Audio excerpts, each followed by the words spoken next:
Hello friends, today we will read chapter number 4, The Conceited Python.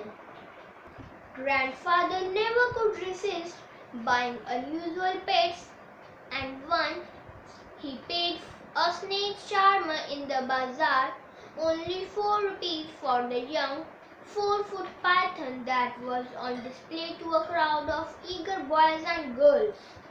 Grandfather impressed the gathering by slinging the python over his shoulders and walking home with it. The first to see them arrive was Toto, our pet monkey, swinging from a branch of the jackfruit tree. One look at the python, and he fled into the house, squealing with fright. The noise brought grandmother to the veranda, where she nearly fainted at the sight of the python curled around grandfather's throat. "It will strange you to death," she cried. "Get rid of it at once."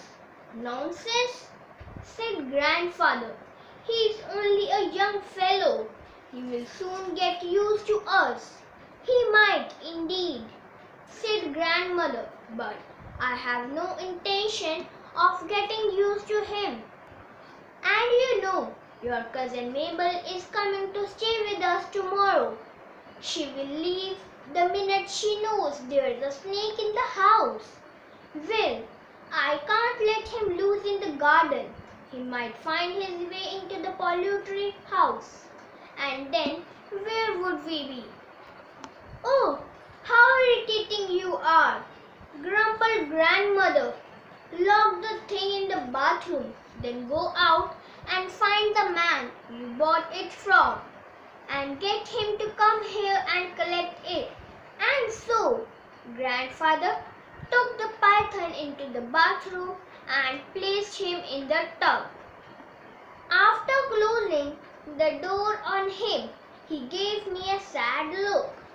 "Perhaps grandmother is right this time," he said. "After all, we don't want the snake to get hold of Toto, and he is sure to be very hungry." He hurried off to the bazaar to look for the snake charmer and was gone for about 2 hours. When grandfather returned, looking crestfallen, we knew he had not been able to find the snake charmer. "Well, then kindly take him away yourself," said grandmother. "Leave him in the jungle across the river bed." "All right, but let me feed him first," said grandfather. He produced a plucked chicken and went into the bathroom, followed in single file by myself, grandmother, the cook, and the gardener. Grandfather opened the door and stepped into the room. I peeped round his legs, while the others stayed well behind. We could not see the python anywhere. "He's gone," announced grandfather. "He couldn't have gone far," said grandmother. "Look under the tub." We looked under the tub, but the python was not there. Then grandfather went to the window. "We left it open," he said. "He must have gone this way." A careful search was made of the house, the kitchen, the garden, the stable, and the poultry shed, but the python could not be found anywhere. Aunt Mabel arrived the next day for a 3-week visit and for a couple of days. Grandfather and I were a little worried in the case of python made a sudden appearance. But on the 3rd day, when he did not show up, we felt sure that he had gone for good. And then, towards evening, we were startled by a scream from the garden. Seconds later, Aunt Mabel came flying up the veranda steps. "In the guava tree," she gasped. I when I saw it staring at me. The look in its eyes, I thought it would eat me alive. Calm down, my dear, urged grandmother. Tell us, what did you see? A snake, sobbed Aunt Mabel. A great boa constrictor. It must have been 20 feet long in the guava tree. Its eyes were terrible, and it looked at me in such a queer way. My grandparents exchanged glances, and grandfather said, I will go out and kill it. Taking hold of an umbrella, he sailed forth into the garden. But when he got to the guava tree, the python had gone. After this incident, the python began to make a number of appearances, always in the most unexpected places. Aunt Mabel had another fit when she saw him emerge from beneath a cushion. She packed her bags and left. The hunt continued. One morning I saw the python curled up on the dressing table, gazing at his own reflection in the mirror.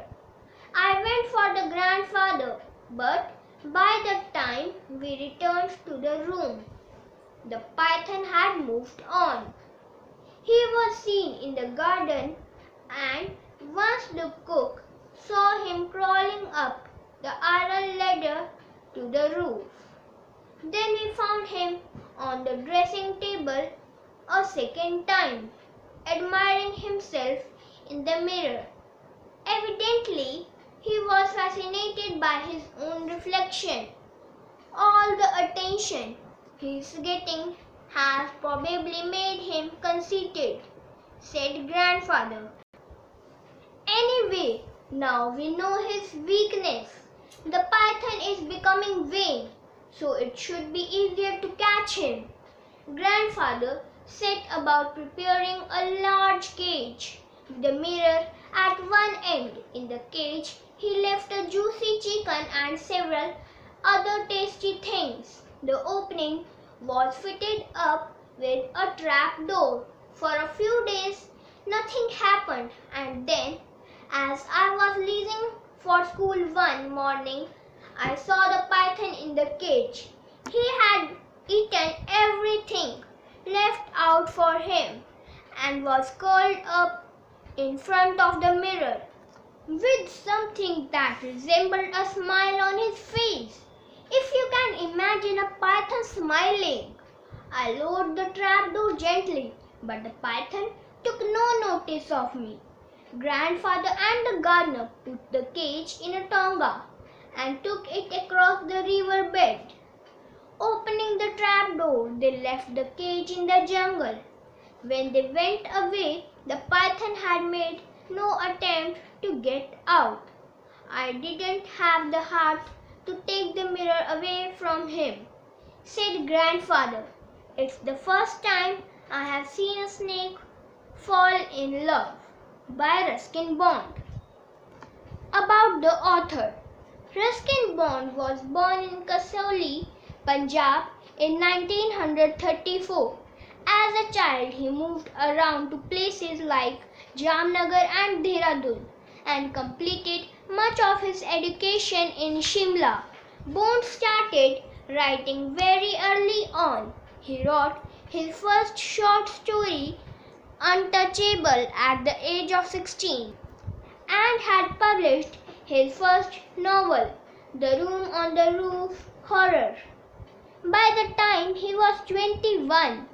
Bond is a prolific writer who has written in many genres, horror, romance, memoir and more, but is perhaps best known for being one of India's pioneers of children's literature. In 2014, he was honored with the Padma Bhushan Award for his contributions to Indian literature.